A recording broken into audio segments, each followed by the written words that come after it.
everyone, welcome to Sankalp Study Success. Next June 2021 current అఫైర్స్లో lecture number 6 అండి.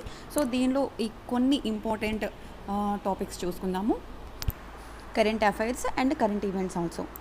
చూడండి, first one వచ్చేసి మనకి significance of Tulu language in India.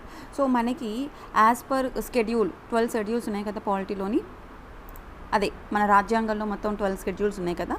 So దానిలోని 8th షెడ్యూల్లో మనకి లాంగ్వేజెస్ గురించి ఉంటుంది, రైట్. సో ఇక్కడ ఏంటంటే కనుక తులు అనేది ఒక లాంగ్వేజ్. ఈ లాంగ్వేజ్ని కర్ణాటక అండ్ కేరళ రాష్ట్రాలు, ఆ రాష్ట్రాల్లోని ఈ తులు అనే లాంగ్వేజ్ని అఫీషియల్ లాంగ్వేజ్గా డిక్లేర్ చేయాలి అన్నది కాన్సెప్ట్ అనమాట. Okay, so recently various organisations ఏవైతే ఉన్నాయో ఇనిషియేటెడ్ ట్విట్టర్ క్యాంపెయినింగ్ చేశారు. వాట్ దే డిమాండింగ్ దట్, ఏం డిమాండ్ చేశారు? Official language status to Tulu language in Karnataka and Kerala and received and overwhelming response కూడా వచ్చిందనమాట. ఓకే, సో ఇక్కడ మనకి క్వశ్చన్ ఎలా వస్తుందంటే, రీసెంట్గా కర్ణాటక అండ్ కేరళ రాష్ట్రాలలోని ఏ లాంగ్వేజ్ గురించి అఫీషియల్ లాంగ్వేజ్గా డిక్లేర్ చేద్దారు అని చెప్పేసి కొన్ని లాంగ్వేజెస్ నేమ్స్ ఇస్తారు. ఓకేనా, సో దానిలో మన ఆన్సర్ ఏంటి? తులు లాంగ్వేజ్. ఓకే, ఇది Dravidian language. So and also it is spoken mainly in 2 coastal districts, దక్షిణ Kannada and Udupi of Karnataka and Kasaragod district of Kerala. Okay, so మెయిన్గా ఈ లాంగ్వేజ్ని ఎక్కడ యూజ్ చేస్తారు, ఎక్కడ ఎక్కువగా మాట్లాడతారు అంటే కనుక కర్ణాటకలోని దక్షిణ కన్నడలోని, అలాగే ఉడిపి. ఓకే, సో మీరు ఉడిపి అనే పేరు వినే ఉంటారు, ఉడిపి రెస్టారెంట్స్ అని ఉంటాయి, రైట్, ఎక్కడికక్కడ. సో ఈ ఉడిపి అనే డిస్ట్రిక్ట్లోని, దక్షిణ కన్నడ అనే డిస్ట్రిక్ట్లోని ఈ తులు లాంగ్వేజ్ని ఎక్కువగా యూజ్ చేస్తారు. అలాగే కేరళలోని కాసర్గోడ్ డిస్ట్రిక్ట్లో ఎక్కువగా యూజ్ చేస్తారు. సో 2011 మనకి సెన్సస్ రిపోర్ట్ వచ్చింది కదా, అప్పుడు నియర్లీ మన భారతదేశంలోని 18,46,427 మంది తులు స్పీకింగ్ పీపుల్ అనేవాళ్ళు ఉన్నారు. ఓకే, అదేవిధంగా మనకి మీరు చరిత్రలోకి వెళ్ళినట్లయితే మనకి చాలామంది కవులు ఉన్నారు, లైక్ పెద్దన్న, నన్నయ్య, ఎర్రన్న, తిక్కన. ఓకేనా, సో పెద్దన్న గారు, ఓకే, అంటే it has a rich oral లిటరేచర్లో కూడా దీన్ని యూజ్ చేయడం జరిగింది. ఓరల్ లిటరేచర్, ఓకేనా, not written one. Okay, a traditional with folk songs forms like a paddana. Okay, and also యక్షగానము అన్నది మన తెలుగు సంబంధించిన ఇది అన్నమాట, ట్రెడిషనల్ ఫోక్ సాంగ్స్ లాగా ఉంటాయి అన్నమాట ఇవి, యక్షగానాలు అని. ఇది నార్మల్గా తెలుగు లిటరేచర్ ఆప్షనల్ ఉన్న వాళ్ళకి బాగా అర్థమవుతుంది. సో బికాజ్ ఎందుకంటే ఇది సెపరేట్ కాన్సెప్ట్, యక్షగానం అనేది ఒక చాప్టర్ తెలుగు లిటరేచర్లోని. సో దానిలో కూడా ఈ తులు లాంగ్వేజ్ని యూజ్ చేసేవాళ్ళు. And also present Tulu language యొక్క స్టేటస్ ఏంటి అంటే, according to Karnataka Tulu Sahitya academy president Dayananda G Katala sir, people who speak Tulu are confined to be the above mentioned regions of the Karnataka and Kerala. So there is a మనకి తెలుగు సాహిత్య academy ఎలా ఉందో అక్కడ కర్ణాటకలో కూడా తులు సాహిత్య అకాడమీ అనేది, దాని యొక్క ప్రెసిడెంట్ ఈ పర్సన్, దయానంద అనే పర్సన్. ఓకేనా, సో ఇతను ఏం చెప్పారంటే, ఈ కర్ణాటకలో ఎక్కడ మనకు దక్షిణ కన్నడ అండ్ ఉడిపిలో ఎక్కువగా మాట్లాడతారు అని మెన్షన్ చేసిన వ్యక్తి ఇతనే. So they are informally known as Tulunadu అని అంటారు. Okay, Tulu is not a official language in the country. If included in the 8th schedule, Tulu would get a recognition from the Sahitya Academy. Okay, so ఇక్కడ ఏంటంటే అంటున్నారు, మనకి రాజ్యాంగంలోని 8th షెడ్యూల్లో మొత్తం official languages ఉన్నాయి. సో మేజర్గా మనకి మొత్తం 22 అఫీషియల్ లాంగ్వేజెస్ ఉన్నాయి. అందులో తులు లాంగ్వేజ్ లేదు. ఓకే, తులు లాంగ్వేజ్ లేదు. మీకు ఒక్కసారి లిస్ట్ అవుట్ చేస్తాను అఫీషియల్ లాంగ్వేజెస్ ఏంటి అని. రీసెంట్గా DBMS అంటే like Dongri, DBMS Bodo language and Santali and ఎంఫర్ చెప్తాను ఉండండి. సో ఈ 4ని రీసెంట్గా అఫీషియల్ లాంగ్వేజెస్గా డిక్లేర్ చేశారు. సో ప్రీవియస్గా 18 ఉండేవి. తర్వాత అస్సామీస్, బెంగాలీ, గుజరాత్, హిందీ, కన్నడ, కాశ్మీరీ, కొంకణి, మలయాళం, మణిపూరి, మరాఠీ, నేపాలీ, ఒరియా, పంజాబీ, సాంస్క్రిట్, సింధ్, తమిళ్, తెలుగు, ఉర్దూ, బోడో, సంతాలి, మైథిలి, మైథిలి అండ్ డోగ్రీ. ఇలా మొత్తం 22 లాంగ్వేజెస్ మనకు ఉన్నాయి. చూడండి, ఈ 22 లాంగ్వేజెస్లో ఇంగ్లీష్ లేదు. ఓకే, ఒకసారి కాంపిటేటివ్ ఎగ్జామ్లో ఇదే అడిగారు question, which of the following is not a official language as per constitution అని అడిగారు.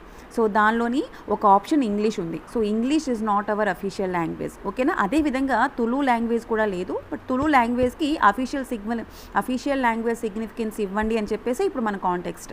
ఓకేనా, సో ఇది ఏ లాంగ్వేజ్ అని అంటే కనుక ద్రవిడియన్ లాంగ్వేజ్ అని చెప్పేసి మనం గుర్తుపెట్టుకోవాలి. Okay, so this is about first topic. And next come to the next topic, appoint Lok Sabha deputy speaker Congress to Om Birla. So మనకి 2019లో ఎలక్షన్స్ జరిగాయి, రైట్? 2019లోని లోక్సభ ఎలక్షన్స్ జరిగాయి. గుడ్, బీజేపీ గవర్నమెంట్ విన్ అయింది. సో డిప్యూటీ స్పీకర్గా ఓం బిర్లా గారిని నియమించారు. సో డిప్యూటీ స్పీకర్ 2019 నుంచి కూడాను ఆ పోస్టు ఖాళీగా ఉంది. సో ఈ కాంగ్రెస్ ఏం డిమాండ్ చేస్తుందంటే, ఫస్ట్ ఆఫ్ ఆల్ మీరు డిప్యూటీ స్పీకర్ పోస్ట్ వేకెంట్ ఏదైతే ఉందో అది ఫిల్ చేయండి. ఎందుకంటే అనాదిగా అంటే మనం కాన్స్టిట్యూషన్ నార్మ్స్లో ఎక్కడ లేదు, నార్మల్గా మనం ఫాలో అవుతూ వస్తుంది ఏంటంటే కనుక స్పీకర్ లోక్సభ ఎలక్షన్స్ అయిన తర్వాత స్పీకర్ ఎవరు ఉంటారంటే ఏదైతే మెజారిటీ పార్టీ విన్ అవుతుందో అందులోంచి ఒక పర్సన్ని స్పీకర్గా నియమిస్తారు. అలాగే లార్జెస్ట్ అపోజిషన్ పార్టీ నుంచి మనకి డిప్యూటీ స్పీకర్ని నియమించడం జరుగుతుందన్నమాట. సో ఇది మనం ఆనవాయితీగా ఫాలో అవుతూ వస్తున్నటువంటి ఆచారం అనుకోండి. సో ఇప్పుడు కాంగ్రెస్ గవర్నమెంట్ మనకి ఇప్పుడు బీజేపీకి లార్జెస్ట్ పార్టీ ఏంటి మనకి national లెవెల్లోని Congress party only. So వాళ్ళు ఏం డిమాండ్ చేశారు, డిప్యూటీ స్పీకర్ పోస్ట్ని ఫస్ట్ మీరు కాన్స్టిట్యూషన్ 17th లోక్సభ ఎలక్షన్స్ 2019లో జరిగాయి, అప్పటి నుంచి ఆ పోస్ట్ వేకెంట్గా ఉంది. సో ఫస్ట్ ఆ పోస్ట్ని మీరు ఫిల్ చేయండి అని చెప్పేసి కాంగ్రెస్ లీడర్స్ అనేవి ఆర్గ్యూ చేశారనమాట. That the post of deputy speaker has not remained vacant for such long time in the recent past. So ఇక్కడ మీరేంటి కనుక డిప్యూటీ స్పీకర్ గురించి చదవాలన్నమాట. సో మనకి deputy speaker is very important topic.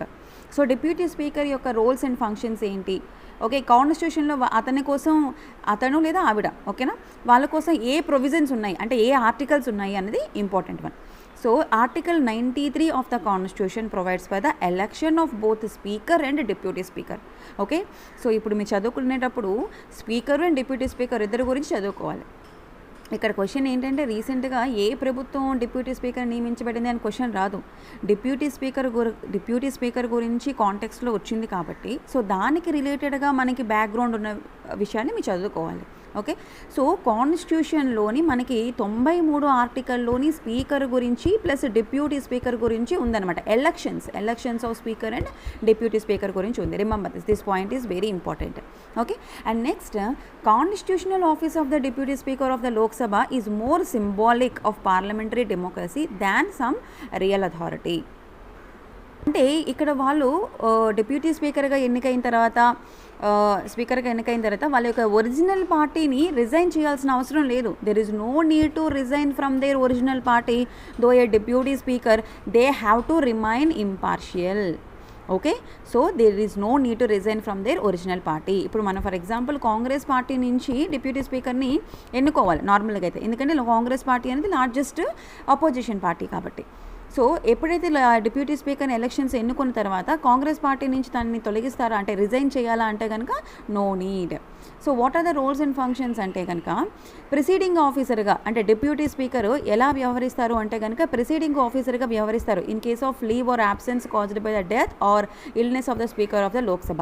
For example మనకి లోక్సభ సమావేశం జరగాలంటే మనకి స్పీకర్ అధ్యక్షతన సమావేశాలన్నీ కూడా కండక్ట్ అవుతూ ఉంటాయి. ఇన్ కేస్ ఏదైనా ఒక సిచ్యువేషన్స్లోని ఓకేనా లైక్ స్పీకర్ లీవ్ పెట్టినప్పుడైనా అంటే స్పీకర్ యొక్క యాబ్సెన్స్ ఉంటే ఆటోమేటిక్గా ఏంటి ప్రిసైడింగ్ ఆఫీసర్ ఎవరవుతారు, డిప్యూటీ స్పీకర్ అవుతారనమాట. ఓకే, అంటే యాక్టింగ్ స్పీకర్ లాగా డిప్యూటీ స్పీకర్ ఉంటారు. సో అది ఈ డిప్యూటీ స్పీకర్ యొక్క రోల్స్ అండ్ ఫంక్షన్స్. అర్థమైంది కదా. So in case speaker death చనిపోయినలా లేదా ఏదైనా ఒంట్లో బాగోపోవడం వలన యాబ్సెన్స్ అయితే సభకి, అప్పుడు ఆ సభకి ఎవరు నాయకత్వం వహిస్తారో డిప్యూటీ స్పీకర్ నాయకత్వం వహిస్తారనమాట.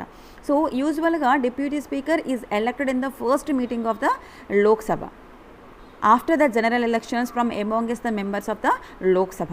సో ఫర్ ఎగ్జాంపుల్ మనకి మొన్న రీసెంట్గా 2019లో 17th లోక్సభ ఎలక్షన్స్ జరిగాయి. ఈ 17th లోక్సభ ఎలక్షన్స్ జరిగిన వెంటనే okay Lok Sabha first meeting conduct చేసుకుంటుంది. అందరూ ఎంపీలు అందరూ కూడా అటెండ్ అవుతారు. ఆ ఫస్ట్ మీటింగ్లోనే యాక్చువల్గా అయితే కనుక డిప్యూటీ స్పీకర్ని ఎలెక్ట్ చేసేయాలి. ఓకేనా? బట్ ఏం జరిగింది, ఎలక్షన్స్ అనేవి జరగలేదు. ఓకే, అండ్ ఆనవాయితీగా మనకి డిప్యూటీ స్పీకర్ యొక్క పొజిషన్ ఎవరికి ఆఫర్ చేస్తారు, అపోజిషన్ పార్టీకి ఆఫర్ చేస్తారు ఇండియాలోని. Okay, so this is about deputy speaker. So ఇక్కడ చూడండి టెన్యూర్ అండ్ రిమూవల్ ఎలా ఉంటుంది అంటే కనుక they hold the office until either they cease to be a member of the Lok Sabha or they resign. Okay, Lok Sabha మెంబర్గా సీజ్ చేస్తే కనుక అంటే తన యొక్క లోక్సభ యొక్క పదవిని కోల్పోతే కనుక ఆటోమేటిక్గా డిప్యూటీ స్పీకర్ ఆఫీస్ అనేది అతన్ని కోల్పోతాడు, అతను లేదా ఆవిడ కోల్పోతారు. అదేవిధంగా రిజైన్ అయినా చేయొచ్చు.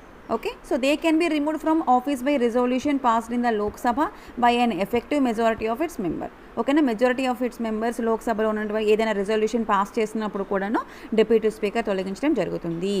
ఓకే, సో ఇక్కడ మీరు డిప్యూటీ స్పీకర్ యొక్క రోల్స్ అండ్ ఫంక్షన్స్ ఏంటి, అతని యొక్క ఎలక్షన్స్ ఏ విధంగా ఉంటాయి, అతని యొక్క టెన్యూర్ ఏంటి అండ్ రిమూవల్. సో రిమూవల్ ఎలా జరుగుతుంది, ఐదర్ అంటే లోక్సభలో ఈ మెంబర్స్ అందరూ ఉంటారు కదా, ఈ మెజారిటీ ఆఫ్ మెంబర్స్ ఒకవేళ డిప్యూటీ స్పీకర్ని రిమూవ్ చేయండి అన్న రిజల్యూషన్ పాస్ చేస్తే కనుక రిమూవ్ చేస్తారనమాట. సో మెజారిటీ ఆఫ్ మెంబర్స్ ఇక్కడ important, not minority of the member. అలాగే ఎప్పుడైనా సరే అతను లోక్సభ మెంబర్గా సీజ్ చేయబడితే ఆటోమేటిక్గా తన పోస్ట్ కూడాను క్యాన్సిల్ అయిపోతుంది అనమాట. So this is about deputy speaker. Okay, so present మన స్పీకర్ ఎవరు, ఓం బిర్లా గారు. Okay, he's from BJP government. And next one, at NATO meet Biden vows to defend Europe. So ఇక్కడ మనకి నాటో మీట్ జరిగింది, north Atlantic treaty organisation వాళ్ళ యొక్క meet జరిగింది. So దీనిలో Biden vows to defend the Europe. ఇది context మనకు అవసరం లేదు, బట్ ఇక్కడ ఏంటి ఆర్గనైజేషన్, ఇంటర్నేషనల్ ఆర్గనైజేషన్ వచ్చింది కాబట్టి అది కూడా వెరీ ఇంపార్టెంట్ వన్. మనకి ఇప్పుడు ఏషియాలో ఎలాగైతే షాంఘై కోఆపరేషన్ ఆర్గనైజేషన్ ఉందో, రీసెంట్గా మీకు మొన్న కరెంట్ అఫైర్స్లో చెప్పాను మీకు షాంఘై కోఆపరేషన్ ఆర్గనైజేషన్ గురించి, అందులో ఉన్న కంట్రీస్ గురించి. అదేవిధంగా మనకి అట్లాంటిక్ ట్రీటీ కూడా ఉందన్నమాట. సో మీకు చెప్పాను, అప్పుడు చెప్పినప్పుడే నాటోకి ఈక్వల్గా ఉండే విధంగా ఈ షాంఘై కోఆపరేషన్ ఆర్గనైజేషన్ అనేది మనకి షాంఘై కోఆపరేషన్ ఆర్గనైజేషన్ అనేది పెట్టారు ఇక్కడ మన side. So north Atlantic side వాళ్ళ ట్రీటీ ఆర్గనైజేషన్ అది అని చెప్పేసి చెప్పాను మీకు. సో ఇక్కడ ఏంటంటే ఈ organization it is an intergovernmental military alliance అనేది ఈ 1949లో వాషింగ్టన్ ట్రీటీలో ఇది ఎస్టాబ్లిష్మెంట్ అయింది. So important one, very important international organization ఇది. సో దీన్ని 1949లోని 4th April నాడు ఎస్టాబ్లిష్ చేశారు. సో ఏ ట్రీటీ కారణంగా మనకి నార్త్ అట్లాంటిక్ ట్రీటీ ఆర్గనైజేషన్ వచ్చింది, బై వాషింగ్టన్ ట్రీటీ. సో దీని యొక్క హెడ్ క్వార్టర్స్ వచ్చేసి బెల్జియంలో, బ్రజెల్స్లో ఉంది. ఓకేనా, బెల్జియంలో ఉంది. Headquarters of allied command operations Mons బెల్జియంలో ఉంది.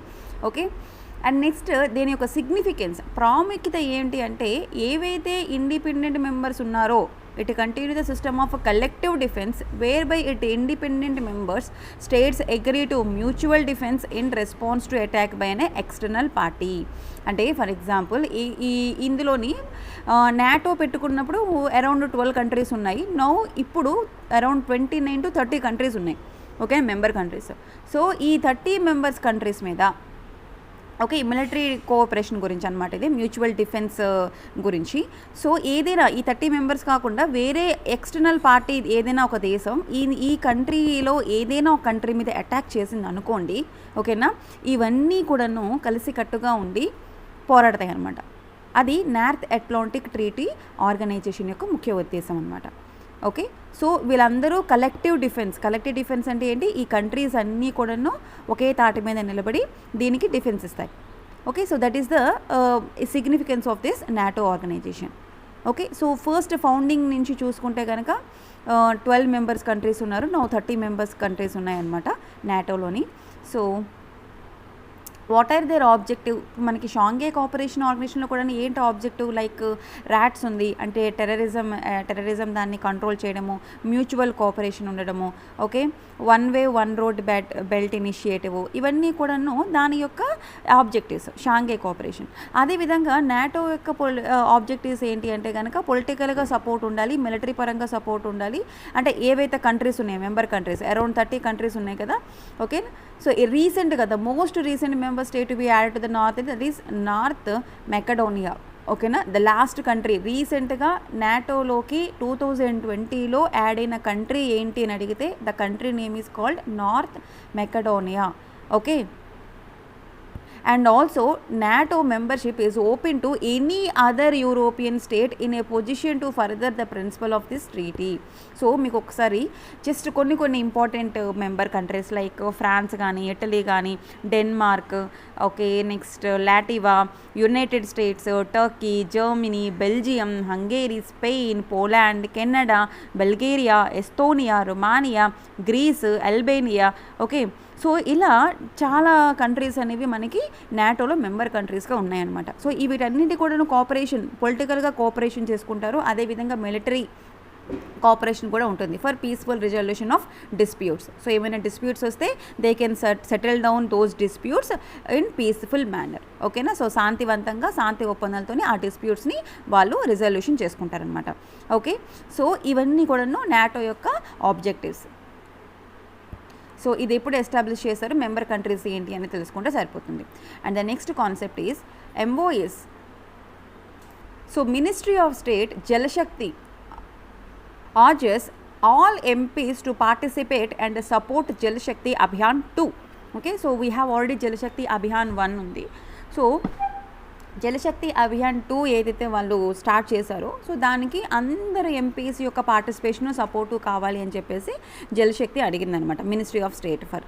సో ఇప్పుడు ఎవరు మినిస్టర్ ఆఫ్ స్టేట్ ఫర్ జలశక్తి అంటే కనుక Shri Ratan Lal Kataria. Okay, has a return personal letters to all the MPs. అందరు ఎంపీస్ కూడా పర్సనల్గా లెటర్ రాశారు, both Lok Sabha MPs, Rajya Sabha MPs. So around ఇప్పుడు మనకి లోక్సభలోని 543 మెంబర్స్ ఉన్నారు, రైట్. రాజ్యసభలో we have 245. Okay, so 543 ఎంపీస్కి and రాజ్యసభలో 245 ఎంపీస్కి కూడా పర్సనల్గా ప్రతి ఒక్కరికి కూడా లెటర్ రాయడం జరిగింది. ఏంటి అంటే కనుక జలశక్తి అభియాన్ 2లోని, ఓకేనా, ప్లీజ్ మీరు అందరూ కూడా పార్టిసిపేట్ చేయండి అని చెప్పేసి మినిస్ట్రీ ఆఫ్ స్టేట్ జలశక్తి యొక్క మినిస్టర్ ఎవరు, లాల్ కటారియా, రటాన్ కాల్ కటారియా ఏంటంటే కనుక లెటర్ని రాయడం జరిగింది. సో ఈ జలశక్తి అభియాన్ యొక్క ఏంటి థీమ్ ఏంటి అంటే కనుక catch the rain campaigning in the respective constitutions and state. So మీ రెస్పెక్టివ్ కాన్స్టిట్యూషన్స్లో మీ రెస్పెక్టివ్ స్టేట్లోని మీరు ఈ క్యాంపెయినింగ్ని, ఓకేనా, సపోర్ట్ చేయండి, ఇంప్లిమెంట్ చేయండి అని చెప్పేసి అందరు ఎంపీస్ కూడా అడగడం జరిగింది. ఈ థీమ్ ఇంపార్టెంట్. జలశక్తి అభియాన్ ఏంటి, catch the rain. So catch the rain means ఎక్కడ wear it falls when it falls, ఎప్పుడు పడితే ఎక్కడ పడుతుందో రెయిన్ అక్కడ ఆ రెయిన్ వాటర్ని ప్రిజర్వేషన్ చేయడం అండి, ఓకేనా, కన్జర్వేషన్ చేయడం. సో దాన్ని దాచడం అనమాట త్రూ సమ్ టెక్నిక్స్ ద్వారా. సో ఈ అభియాన్లో, జలశక్తి అభియాన్లో what is the theme here, catch the rain wear it falls when it falls. ఈ థీమ్ గుర్తుపెట్టుకోండి, ఓకేనా. So this one is important here. And next one that was launched by prime minister Shri Narendra Modi గారు on the occasion of world water day, that is March 22, 2021. ఓకేనా, so world water day observed on another point ఇక్కడ ఏంటి important, world water day ఎప్పుడు మనకి March 22. ఓకేనా, so March 22 మనకి world water day అయింది. ఆ రోజున దీన్ని లాంచ్ చేశారు ఈ అభియాన్ని, జలశక్తి అభియాన్ 2ని. So what is the theme for catch the rain when it falls where it falls. Okay, so ఈ క్యాంపెయిన్ యొక్క ముఖ్య ఉద్దేశం ఏంటంటే కనుక ఏదైతే రెయిన్ వాటర్ ఉందో by constructing artificial recharge structures, okay, and revitalising existing ponds. So కొన్ని పాండ్స్ని, వాటర్ బాడీస్ని మనం క్రియేట్ చేసి ఆ రెయిన్ వాటర్ అంటే ఏదైతే వర్షం పడుతుందో ఆ వాటర్ని మనం ప్రిజర్వ్ చేసుకుందాము, సో దట్ మనకి న్యూ వాటర్ బాడీస్ అనేవి క్రియేట్ అవుతాయి. ఓకే, అండ్ ఆల్సో ఎప్పటికప్పుడు మీరు డ్యామ్స్ని కూడా చెక్ చేసుకుంటూ ఉండండి. సో అండ్ ఆల్సో వెట్లాండ్ ఏరియాస్ని కూడా రిజర్వినేటింగ్ చేద్దాము. ఇవన్నీ కూడాను ఈ క్యాంపెయినింగ్ యొక్క, అంటే ఈ జలశక్తి అభియాన్ యొక్క క్యాంపెయినింగ్ యొక్క మెయిన్ ఎయిమ్ అనమాట. ఓకే, అండ్ ఆల్సో ఏంటి ప్లాన్ చేస్తున్నారంటే database of all water bodies. So different ప్రతి ఒక్క స్టేట్లోని, ప్రతి ఒక్క డిస్ట్రిక్ట్లోని మన వాటర్ బాడీస్ని పెడదాము. సో ఈ వాటర్ బాడీస్కి సంబంధించిన డేటాబేస్ అంటే ఏ క్యాచ్మెంట్ ఏరియాలో ఎంతవరకు మనకి ఉంది, సో దాని ఎవరి కంట్రోల్లో ఉంది, ఈ డేటా అంతా కూడా ఒక డేటాబేస్లో మెయింటైన్ చేద్దాము with the help of geo tagging తెలుసు కదా మీకు, దట్ పర్టికులర్ లొకేషన్. సో ఆ లొకేషన్ కూడా మనం అక్కడ సేవ్ చేద్దాము అని చెప్పేసి అనుకున్నారనమాట. సో ఇక్కడ ఏంటి, డేటాబేస్ అనేది డిస్ట్రిక్ట్ లెవెల్లో మనం ప్లాన్ చేద్దాము, కన్జర్వేషన్ ప్లాన్స్ అన్నీ కూడాను అని చెప్పేసి. సో ఈ జలశక్తి అభియాన్ ఏదైతే ఉందో catch the rain company covers all the rural areas and urban areas of all the districts of the country. Okay. So జలశక్తి అభియాన్ 1 ఉందమ్మా. జలశక్తి అభియాన్ 1 వీ హ్యావ్. జలశక్తి అభియాన్ 2 ఇప్పుడు మనకి రీసెంట్గా March 22 దీన్ని లాంచ్ చేశారు. సో ఈ జలశక్తి అభియాన్ 1ని 2019లో లాంచ్ చేశారు. ఓకే, 2019లో లాంచ్ చేశారు. సో ఇది ఓన్లీ 1592 వాటర్ స్ట్రెస్డ్ బ్లాక్స్ ఏవైతే ఉన్నాయో out of 2836 blocks in 256 districts of the country. So మన దేశంలో 256 డిస్ట్రిక్ట్లో 2836 బ్లాక్స్ ఉన్నాయి వాటర్ స్ట్రెస్డ్ ఏరియా. అంటే అక్కడ వాటర్ ఫెసిలిటీస్ లేవన్నమాట. సో వాటర్ స్ట్రెస్ ఏరియాస్ అంటారు. సో దానిలో కేవలం 1592 వాటర్ స్ట్రెస్ బ్లాక్స్కి మాత్రమే ఈ జలశక్తి అభియాన్ వర్క్ చేసిందనమాట, కవర్ చేసింది. ఓకే, జలశక్తి అభియాన్ 1 అనేది కవర్ చేసింది. బట్ ఇప్పుడు మనం ఏదైతే జలశక్తి అభియాన్ 2ని క్యాంపెయినింగ్ స్టార్ట్ చేసామో ఇలా బ్లాక్స్ కాదు, మొత్తం దేశంలో ఉండే ప్రతి ఒక్క రూరల్ ఏరియాని, ప్రతి ఒక్క అర్బన్ ఏరియాని కూడా మనం కవర్ చేద్దాము అని చెప్పేసి జలశక్తి అభియాన్ 2 యొక్క ముఖ్య ఉద్దేశం అనమాట.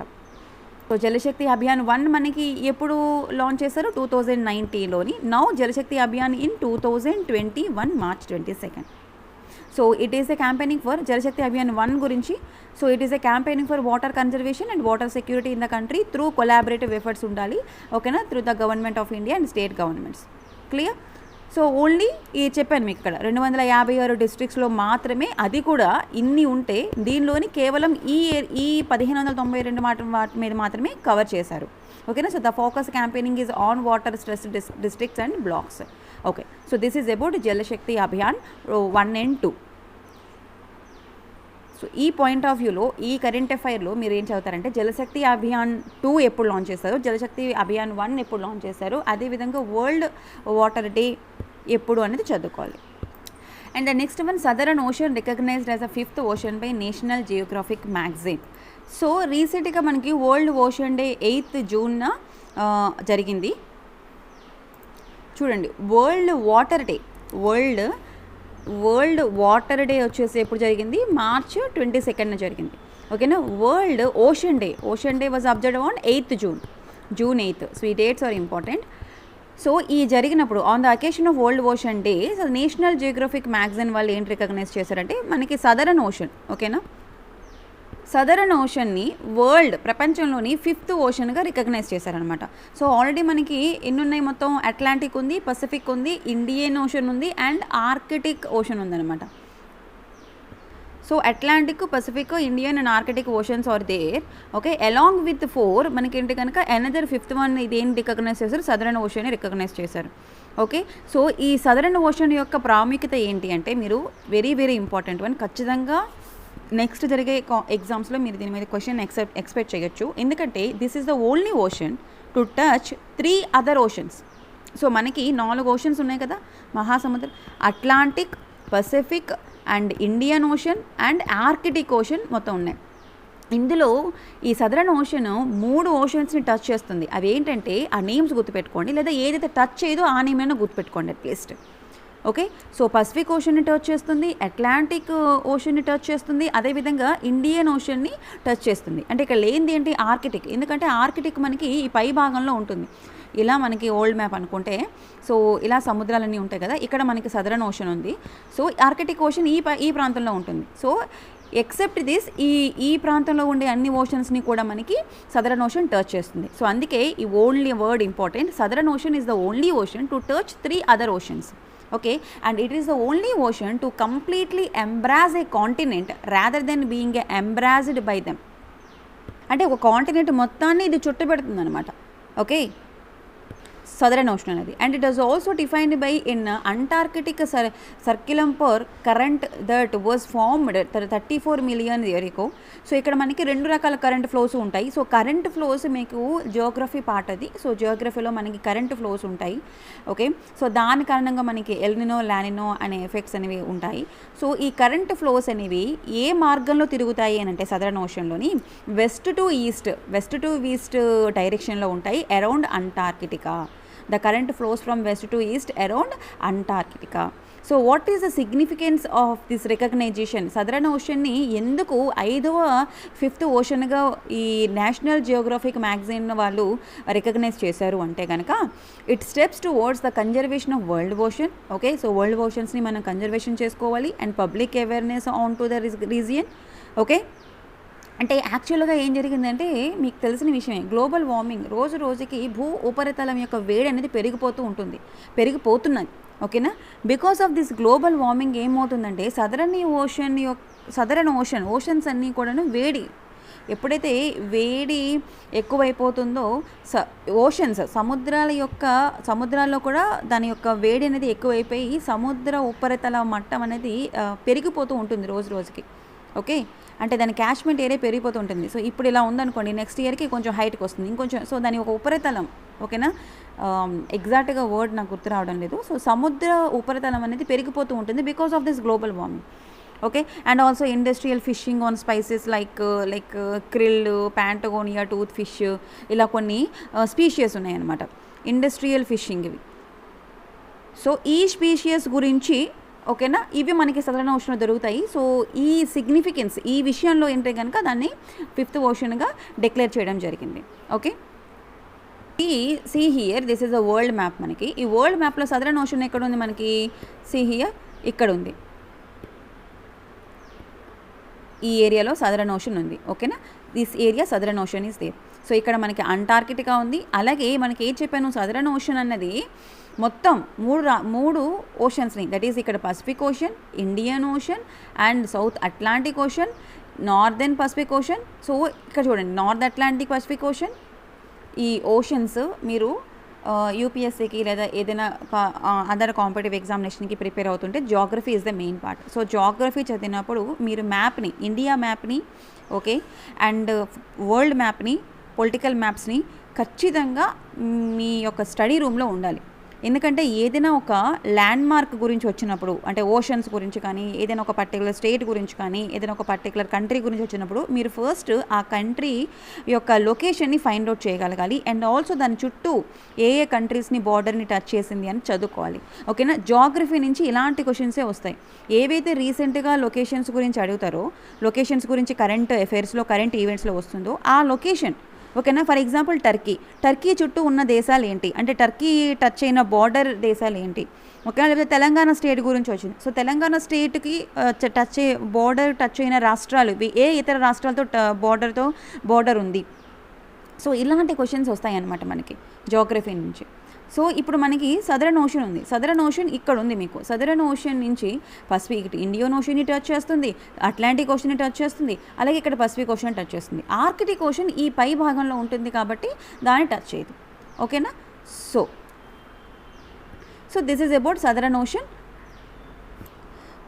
అండ్ ద నెక్స్ట్ టాపిక్ వచ్చేసి Dagmara hydroelectric project Bihar. So బీహార్లో రీసెంట్గా ఒక ప్రాజెక్ట్ని స్టార్ట్ చేశారు, that hydroelectric project, that is దగ్మారా. ఓకేనా.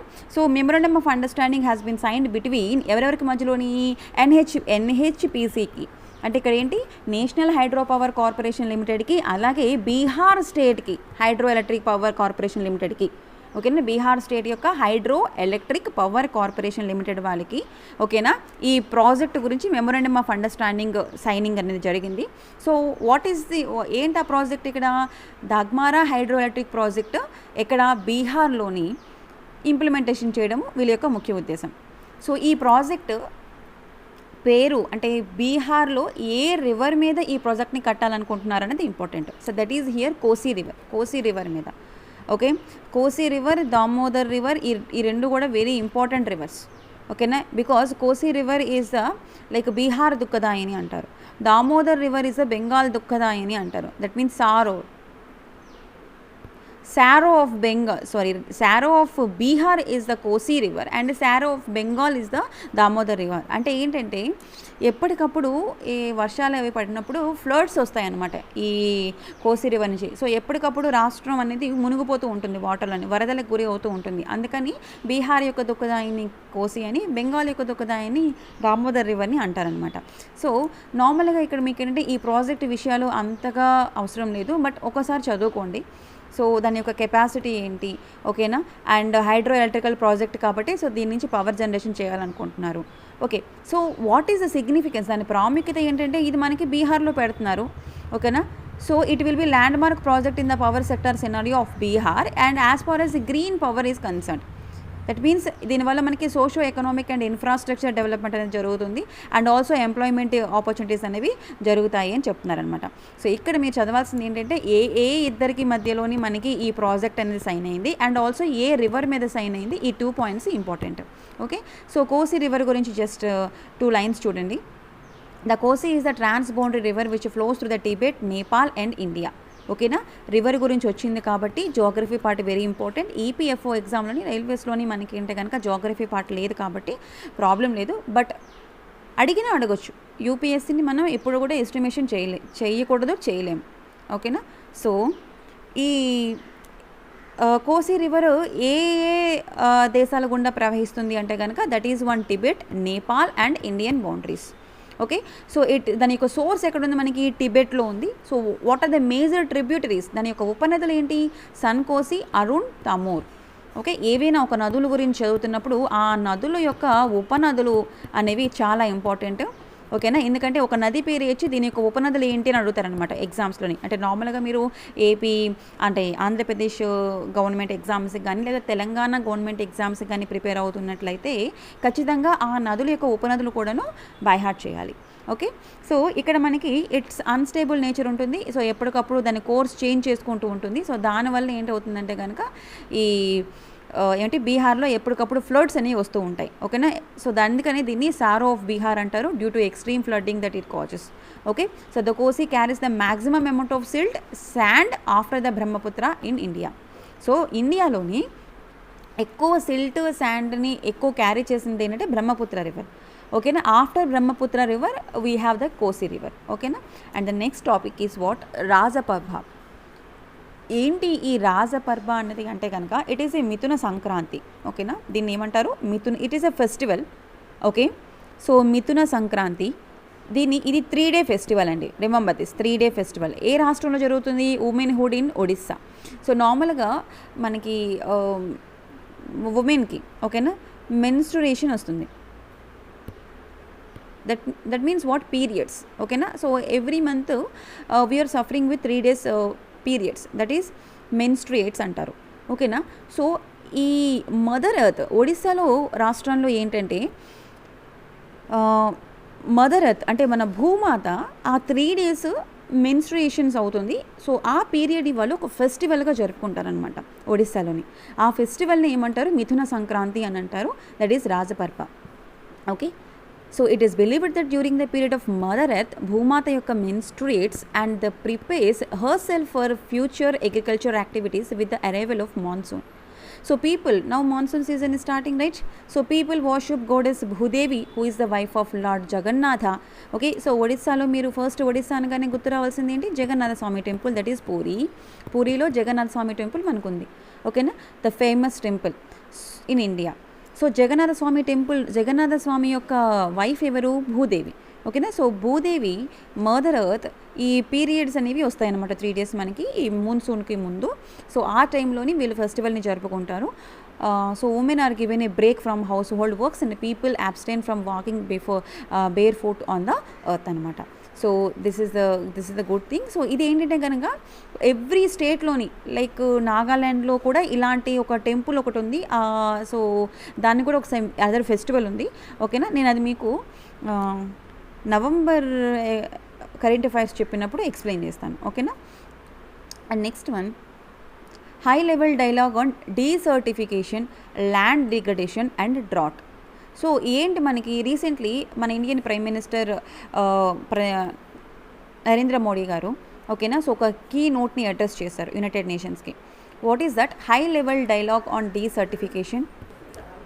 సో ల్యాండ్ డిగ్రేడేషన్ గురించి అంటే ల్యాండ్ సారవంతం తగ్గిపోవడం గురించి అండ్ డ్రాట్ కరువుల గురించి వీడియో కాన్ఫరెన్స్ ద్వారా అతని యొక్క మాటల్ని వ్యక్తపరిచారు. సో ఏంటి, what are the steps we are taken India to deal the land degradation. So మేము ఏ స్టెప్స్ తీసుకుంటున్నాము అంటే కనుక India as on track to achieve national commitment on land degradation neutrality.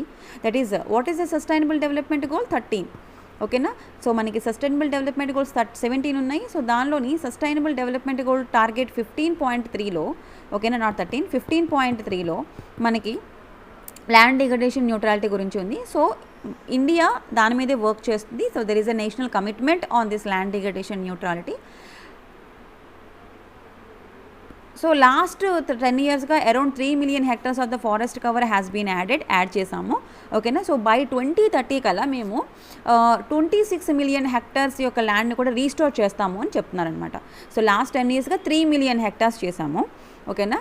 So last 10 yearsగా 3 million hectares ఫారెస్ట్ కవర్ చేసిన మనము next 10 years, now we are in 2021, next 2030కి 26 million hectares degrade చేయగలుగుతామా మనం? Okay. So see here the number is changed 3 millions to 26 millions. Okay, so that is the point తను చెప్పినటువంటి ఇది. So what is this land degradation, ఓకేనా, దాని యొక్క impact ఏంటి అనేది మీరు ఇక్కడ చదువుకోవాలన్నమాట. ఇంపార్టెంట్ ఇది కూడా మనకి జోగ్రఫీ పాయింట్ ఆఫ్ వ్యూలో important one, and also international relations కింద కూడా వస్తుంది ఇది. సో ల్యాండ్ డిగ్రేడేషన్ అనేది ఏంటంటే కనుక బై మల్టిపుల్ ఫోర్సెస్ కారణంగా, అంటే ఎక్స్ట్రీమ్ వెదర్ కండిషన్స్ ద్వారా, లేదా particularly like extreme weather conditions కరువు కారణంగా, లేదా human activities that pollute or degrade the quality of soils and land utility కారణంగా మనకి ల్యాండ్ డిగ్రేడేషన్ అవుతుంది, ఓకేనా. సో ల్యాండ్ డిగ్రేడేషన్ అవ్వడానికి గల కారణాలు ఏంటమ్మా? ఓకేనా, ఎక్స్ట్రీమ్ వెదర్ కండిషన్స్ చేంజ్ అవ్వడము, తర్వాత డ్రాట్ కారణంగాను, అండ్ అలాగే హ్యూమన్ యాక్టివిటీస్. ఏంటి హ్యూమన్ యాక్టివిటీస్? మనం పొల్యూషన్ కారకులు ఎవరు? మెయిన్గా పొల్యూషన్ కారకులు ఎవరు? హ్యూమన్, ఓకేనా. సో మనం పొల్యూషన్ తయారు చేస్తాం, right. So human activities that pollute or degrade the quality of soils and land utility. So దానివల్ల ఏమవుతుంది మనకి? Arid and semi arid and dry sub humid areas అనేవి ఏర్పాటు అవుతాయి. ల్యాండ్ డిగ్రేడ్ అవ్వడం వల్ల ఏమవుతుంది మనకి? Arid area, semi arid and dry sub humid areas అనేవి ఏర్పడతాయి. సో దీని కారణంగా మనకి క్లైమేట్ అనేది చేంజ్ అయిపోతూ ఉంటుంది, బయోడైవర్సిటీ కూడా మనం లాస్ అవుతాం, ఓకేనా. సో ఇవన్నీ కూడా మీరు ఎన్విరాన్మెంట్ జోగ్రఫీ చదివితే ఈ వర్డ్స్ అన్నీ ఈజీ అవుతాయి. సో మన బయోడైవర్సిటీ లాస్ అయిపోతాం, అంటే బయోలాజికల్ యాక్టివిటీ తగ్గిపోతుంది, అలాగే క్లైమేట్ కూడా చేంజ్ అయిపోతూ ఉంటుంది బికాస్ ఆఫ్ ల్యాండ్ డిగ్రేడేషన్ వల్ల. ఎందుకంటే క్వాలిటీ ఆఫ్ సాయిల్ తగ్గిపోతుంది, ఓకేనా. ఈసీ మనం మీకు నార్మల్గా చూడండి, మీరు వ్యవసాయం చేసిన వాళ్ళైతే వ్యవసాయం చేసినప్పుడు as high yield variety of సీడ్స్ని యూజ్ చేస్తారు, ఫెర్టిలైజర్స్ని యూజ్ చేస్తారు, లేకపోతే పెస్టిసైడ్స్ని యూజ్ చేస్తారు, బాగుంది, అంటే పంట దిగుబడి రావడం కోసం మీరు అవన్నీ యూజ్ చేస్తున్నారు. కానీ ఇవన్నీ యూజ్ చేయడం వల్ల ఏమవుతుంది? ల్యాండ్ యొక్క సారవంతం, అంటే క్రమీపి, అంటే కంటిన్యూగా ఉపయోగించడం వల్ల ఏమవుతుంది? అవన్నీ కెమికల్స్ కదా. సో ల్యాండ్ యొక్క సారవంతం అనేది తగ్గిపోతుంది, ఓకేనా. సాయిల్ డిగ్రేడ్ అవుతుంది. దానివల్ల మళ్ళీ ఏమవుతాయి? మనకే నష్టం జరుగుతుంది, మనకే రకరకాల జబ్బులు అనేవి వస్తాయి అన్నమాట. సో దాన్ని ఓవర్కమ్ చేయడానికి ఏం చేస్తారంటే బయోమాస్, ఓకేనా, న్యాచురల్గా తయారైనటువంటి ఎరువులని వాటిని ఉపయోగించి, ఓకేనా, మనం పంటని పండిద్దాము అనే కాన్సెప్ట్ని తీసుకొచ్చారనమాట. Okay. So it adds to droughts, wildfires and involuntary migrations, ఇవన్నీ కూడా మనకి జరుగుతాయి. అండ్ ఆల్సో జెనెటిక్ డిసీజెస్ కూడా వస్తాయి, okay. So this is about land degradation and its impacts of any country, okay. ఇండియాలో మన కండిషన్ ఏంటనేది మనం చెప్పుకోవాలి, రైట్ మా. So this is about today current affairs. Thank you so much for watching. Do subscribe to our channel Sankalp study success.